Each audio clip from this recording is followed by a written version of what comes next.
성남시의회 국민의힘 대표의원인 정용환 대표의원님과 언론인 협회와의 간담회를 간단하게 진행하도록 하겠습니다. 저는 성남언론인협회 회장 고태우입니다. 정용 의장 대표님 반갑습니다. 네, 반갑습니다. 이렇게 정말 무덥습니다. 아침에 딱 8시에 나올 적에는 제일 먼저 듣는 게 일기예보거든요.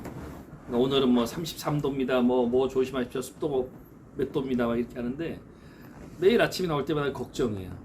왜냐면은 제가 이제 탄천을 이렇게 도로를 따고 나오거든요. 비가 오면 탄천이 범람 하나하나 제일 걱정하고요. 그 아침에 나올 적에 탄천에서 운동을 얼마나 하느냐 사람들이 많이 걷는 걸 매일 봐요. 근데 가면 갈수록 뭐 우리 언론인협회 분들께서도 말씀하셨다시피 휴가철이다 보니까 사람들이 급속도로 주민들이 많이 이제 걷는 분이 많이 줄어들더라고요. 이 성남이란 지역에는 좀 특색이 좀 있습니다. 분당과 수정과 이제 중원구 이렇게 3개 지역으로 나눠져 있지만은 워낙 제일 눈에 들어오는 게 미관상 수정중원구는 좀 낮은 층들의 건물들, 이 분당에 좀 높은 층들의 이렇게 빌딩들이 많다 보니까 좀 지역 특성상 많은 거를 좀 보는데 저는 솔직히 수정구에서 시의원을 먼저 2번을 시작했습니다. 그래서 세 번째 분당으로 와서 이제 돼서 이번에 제9대 성남시의 국민의힘 대표 의원을 맡게 된 정용환입니다. 반갑습니다. 이제 이렇게 인사드려가지고 앞으로 시민들에게 성남시의회가 이제 어떤 모습을 보일 건가, 이게 가장 중요한 부분이기 때문에 그동안에 있었던 일에 대해서 우리 성남 시민들에게 좀 한 말씀 좀 부탁드립니다. 네, 제가 2006년도 5대 때부터 성남시의회 의원을 시작했습니다. 근데 우리 고태우 대표님께서 말씀하셨다시피 갈래라고도 말씀하셨는데 5대 6대 시의원 할 적에 그런 적이 있었고요. 또 7대 제가 이제 의원을 안 했지만은 7대 의회도 그런 적이 있었습니다. 근데 제일 중요한 거는 이제 여야 이게 정당 공천제가 되면서 여당 야당 말 그대로 당의 어떤 이 정책이라든지 당의 어떤 그 기반을 가지고 우리 의회도 하게 되어 있다 보니 양당이 협의하기 전에 그 자체적으로 모든 의장 후보라든지 상임위원장 후보를 선출해 놓습니다. 근데 그런 과정에 당론을 어기고 어떤 자리를 이렇게 하다 보니까 이제 5대 때도 그런 적이 있었지만은 제가 당 대표를 의장으로 후보로 거론됐지만은 의장으로 후보를 안 나가고 당 대표를 이렇게 고집했던 이유가 바로 그런 것 때문에 그런 겁니다. 이제 그런 거를 종식을 좀 시키자. 당론을 어기고 당에 반하는 행동을 한 의원들을 이제는 제 손에서 이제 끝내자.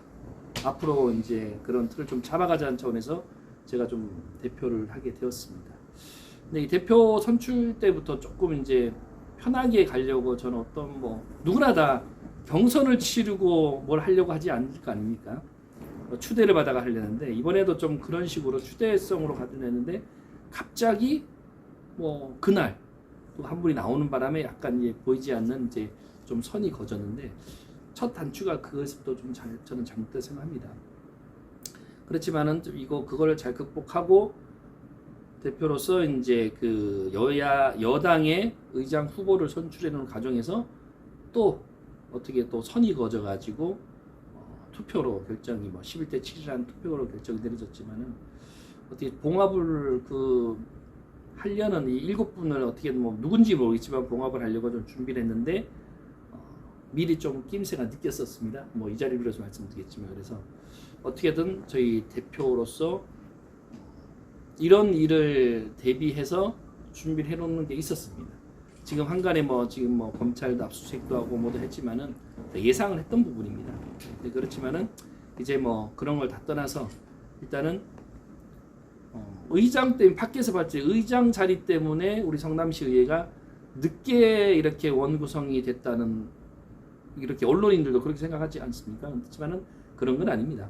의장 때문에 의장 후보가 선출이 잘못돼서 원구성이 잘못된 게 아니고요. 여야 협상 과정에 처음부터 그랬었습니다. 의장 선출을 해놓기 전부터 그쪽에서는 7월 20일까지 보이콧을 하겠다 선언을 했기 때문에 의장 선출하고는 좀 무관하고요. 아무튼 저는 이제 그 원구성 협상도 이렇게 마무리가 잘 되었고 또 의장 문제, 선출 문제도 조만간 마무리될 겁니다. 그래서 이제는 9대지만은 9대 후반기 또 10대, 뭐 11대 이제 앞으로 계속 연속적으로 성남시의회가 가면서 이제는 그런 당론을 위배하는 이런 일은 제 손에서 이제 여기까지로 이제 마무리하려고 저는 좀 그런 걸로 좀 준비를 했었습니다. 그렇게 좀 이해해 주시기 바라겠습니다. 근데 몇 가지만 말씀드리겠습니다. 뭐 지난 12년 만에 정권이 바뀌었다 이랬는데 이제 그거는 더 이상 뭐 워낙 많이 잘 아시니까 12년 만에 이렇게 이제 다시 이제 여당이 된 국민의힘에서 이상진 시장께서 어떤 이제 인수에 관련된 뭐 이런 내용도 있지만은 저희 나름대로도 이제 2년 동안 전반기 동안 이끌어갈 성남시 정치를 이끌어갈 어떤 내용은 지금 준비는 해놨습니다. 몇 가지만 말씀드린다면은 성남시 의회는 4개 상임위가 있습니다. 뭐 5개 의회 운영위를 빼고 행교위원회가 있고요, 경제환경위원회가 있고 문화복지가 있고 도시건설이 있습니다. 그 중에서 이번에 협상에서도 제일 문제되었던 이제 문화복지 관련된 뭐 이 분야에 좀 이슈가 많은데요. 그동안 12년 제가 이제 5대 6대 하고 7, 8대는 좀 쉬었습니다. 근데 5대 6대 할지 6대부터 이제 이재명 시장이 들어오셔 조례 문제에서 상당히 많이 부딪힌 부분이 있습니다. 그게 뭐냐면요, 시민사회단체 지원에 관련된 거하고 그다음에 시립의료원 관련된 거, FC 관련된 거, 또 그다음에 이제 시설관리공단에서 도시개발공사로 변경되었을 적의 그 문제, 그다음에 상권활성화 재단이 만들어졌을 적 문제, 그 제가 6대 때 있을 적에 제일 많이 불거졌던 부분이었었습니다. 그래서 그런 부분에 대해서 좀 정상화, 뭐 이번에 그 인수위 관련돼서도 뭐 정상화 특별위원회라고 말씀하시는데 그 정상화 특별위원회가 하는 뭐 20일까지 하고 이제 저희한테 자료는 아직 안 왔지만은 그 자료도 좀 준비도 뭐 나름대로 신상지 시작해 준비했지만은 저희도 어떤 성남시에 그동안 10년 동안 잘못된 거를 좀 바로잡는 정상화를 좀 만들어 가기 위해 준비를 하고 있습니다. 첫 번째 예를 들어서 2012, 13년도 제일 문제가 되었던 게 시립의료원입니다. 저는 이제 시립의료원 의원하기 전부터 시립의료원 관련돼서 계속 좀 문제 제기를 해왔던 사람으로서 2014년 10월달에 이재명 시장이 다시 시립병원을 위탁할 수 있다. 저는 2013년 연말에 위탁하여 한다로 강제 조항을 제가 좀 바꾼 게 있었습니다. 근데 이번에 그 인수위에 관련돼서도 지금 뭐 여기 언론인들께 잘 아시겠지만은 너무나 많은, 제가 예상했던 너무나 많은 뭐 쉽게 말해 손실을 보고 있습니다. 약 한 1년에 한 800억 정도 보고 있는데 이런 돈이 손실돼서 이거를 운영해야 된다 말아야 된다 이런적인 이슈는 아닙니다. 돈이 들어가면 예산이 투자된 만큼 시민들한테 혜택이 가면은 의료 서비스가 가면은 괜찮습니다. 근데 지금 거의 찾는 사람들이 없는 상태에서도 1년에 800억이라는 적자가 보니 어떻게 보면은 정말 이 시민들 혈세가 그냥 낭비되는 거 아니겠습니까? 이런 부분을 좀 잡아야 될 것 같고요. 두 번째가 요새 뭐 코로나 때문에 상당히 그 소상공인 여러분들께서 힘드는데 이런 성남의 상권활성화 재단이라고 있습니다. 2010년도에 그때 당시 시청이 태평도에 있는 시청이 이쪽 여수동으로 옮기면서 그쪽 상권이 공동화 현상이 난 적이 있었습니다. 그래서 그때 당시 그 지역 국회의원께서 97억이라는 정부 예산을 받아와서 수정구 상권 공동화 현상이 나는데 지원하려고 만들었었는데 그때 이제 의회에서 약간 브레이크가 걸린 게 있었습니다. 수정구만 그런 게 아니라 옆에 수정중원구 1공단을 기점으로 상당히 많은 그쪽 본시가지의 상권이 붕괴되는 현상이 나오는 것을 예산을 더 투입해서 어떤 걸 만들자 했을 적에 2010년도에 이재명 시장이 당선되면서 100억이라는 돈을 거기 또 같이 투자가 된 겁니다.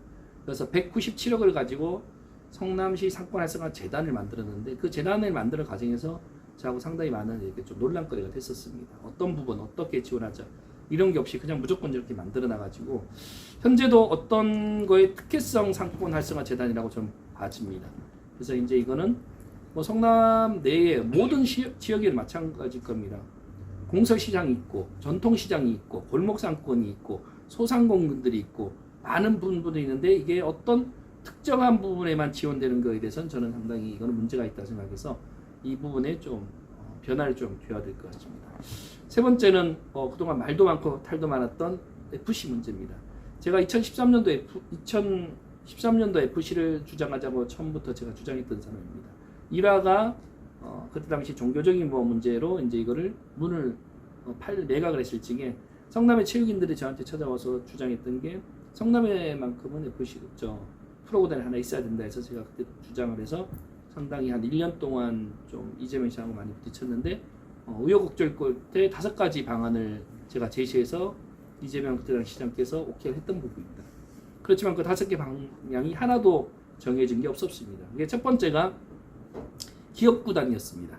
기업구단으로 가서 성남시에서는 장소 제공, 그 다음에 어떤 시민들에 대한 어떤 우리가 말하는 스포츠 붐과 어떤 활성화, 성남시 대표성인 이런 걸 만들기로 했는데 그런 게 하나도 지켜지지 않고 2014년 처음에 만들었던 게 성남FC 시민구단으로 만들어져 가지고 상당히 많이 그때 논란거리가 됐었고, 시민구단 해가지고 시민들한테 주주 모집, 시민 주주를 모집한다 그래가지고 그때 당시 전국 성남 전체에 막 뿌려지고 뭐 일반 어떻게 보면 사람들이 몰라서 투자를 한 거겠죠. 투자라기보다 시민 주주라니까는 나도 그만 성남의 프로축구의 어떤 주주가 될 수 있다 이런 거 기대를 가지고 10,000원부터 600만 원까지 사람들이 많이 투자를 했었습니다. 근데 그게 이제 한 달 만에 밝혀졌던 게 1년에 이용하는 티켓을 먼저 구매하는 이런 방법, 이런 식으로 돼가지고 상당히 많이 그때부터 논란거리가 됐지만은 교묘하게 그거를 몇 년 동안 잘 이용을 했었습니다. 네, 이런 부분에 대해서 다시 저는 FC를 기업구단으로 가야 된다고 생각합니다. 그리고 기업구단으로 감으로써 성남시가 투자를 지금 1년에 성남시에 나가는 게 150억입니다. 후원금 빼고 순수 재산 나가는 게 예산이 150억입니다. 후원금은 지금 얼마나 들어온지도 모르고 어떻게 쓰여진지도 지금 전혀 모르고 있는 상태입니다. 그래서 그거를 법인구단으로 바꾸고, 네 번째가 도시개발공사의 문제입니다. 뭐 대장동 사건 뭐 이런 걸 다 떠나서 너무 방대하게 크고 있습니다. 그리고 지금 뭐 아까 제가 공설시장도 얘기했는데 공설시장 그리고 성남에 있는 지하상가 이런 게 다 도시개발공사에서 관리하게 되는 겁니다. 그러니까 도시개발공사가 계속 커지고 있습니다.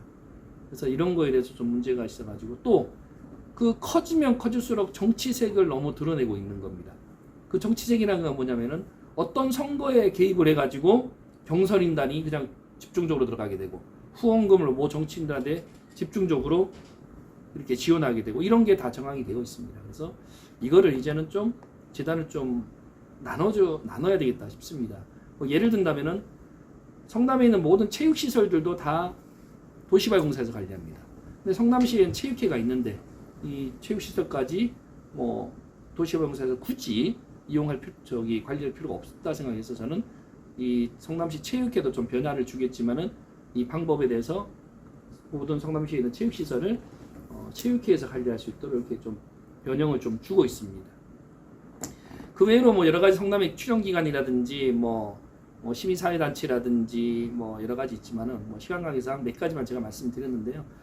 한 가지 더 예를 들면 조례 부분에 있어서 손을 봐야 되는 부분이 상당히 많습니다. 그래서 첫째 이제 그 도시개발공사라든지 뭐 대장동 관련된 특위를 구성할 계획입니다.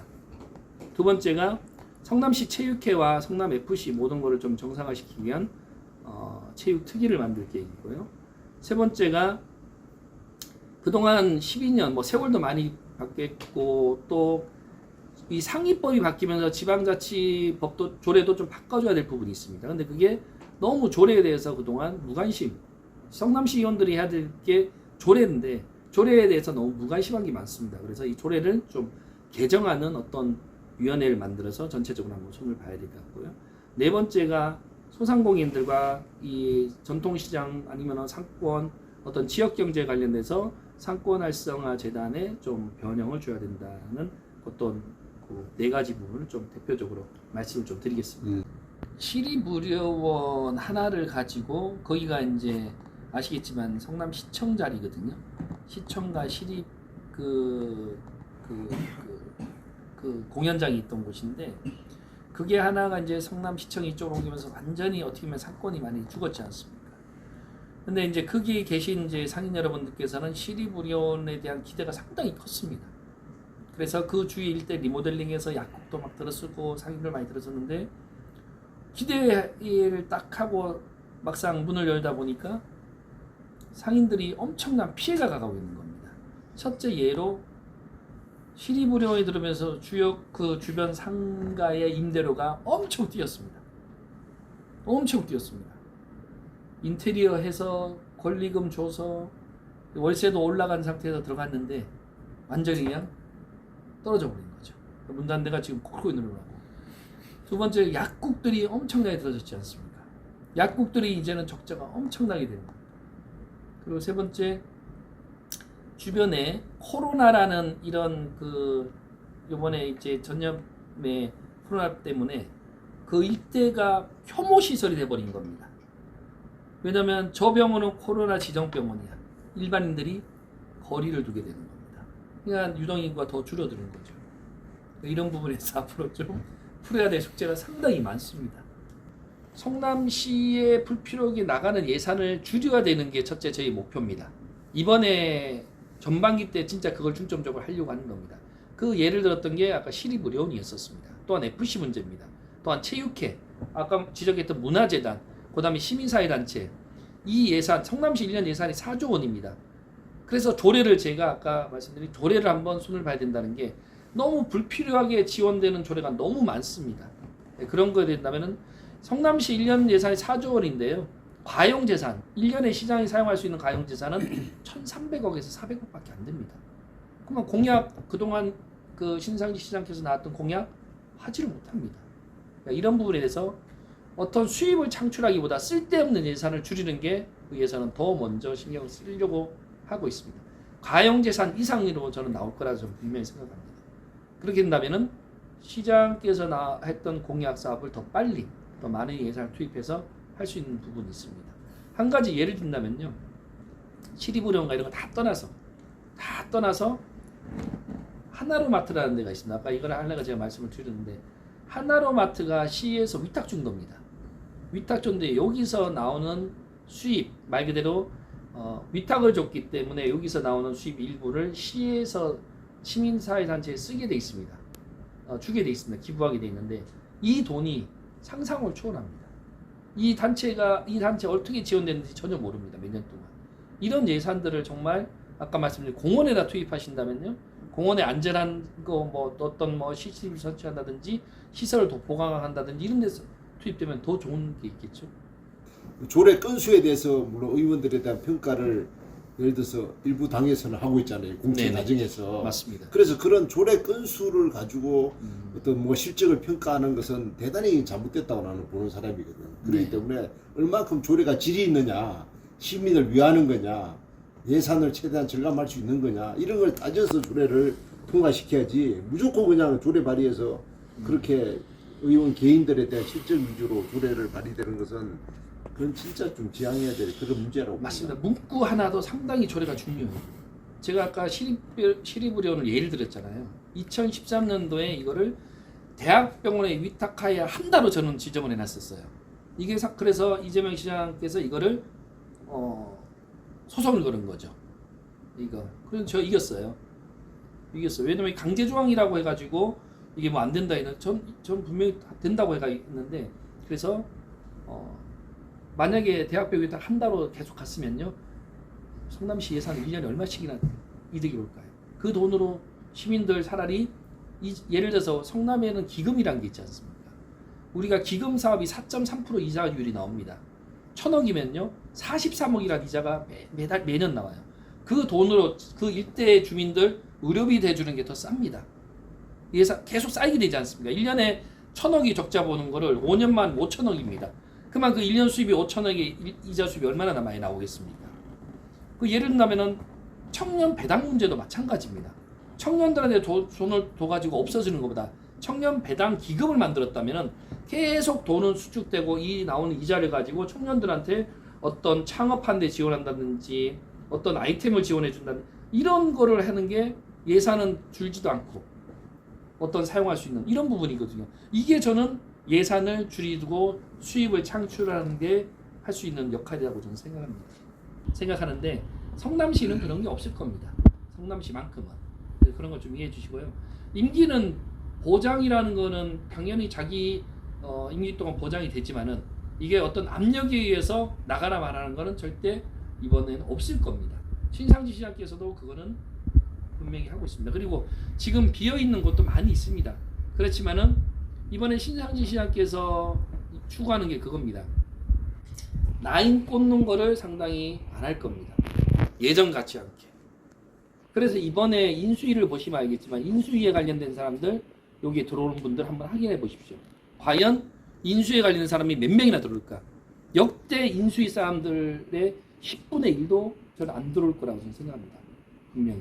그래서 그런 거는 좀 오해를 성남시만큼은 안 해주셨으면 좋겠습니다. 큰 틀에서 말씀하신다면 아까 한 게 맞는 말씀입니다. 저도 그거에 대해서 같은 공감을 하는 부분입니다.